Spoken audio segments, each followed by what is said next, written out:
జగదంబ ఊర్వశి మేనకలైనా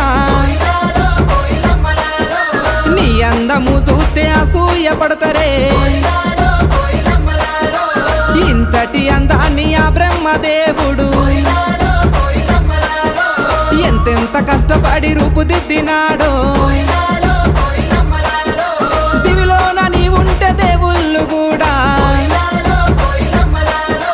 నిన్ను చూసి ఆగరాని కిందికే పంపనేమో మల్లె చెట్టు కింద కూస్తున్నా మనసైనా ఓ ముద్దుకుమ్మా లంగవోని వేసుకొని దొంగ చూపు చూసుకుంటా నా మనసు దోసినవే బొమ్మ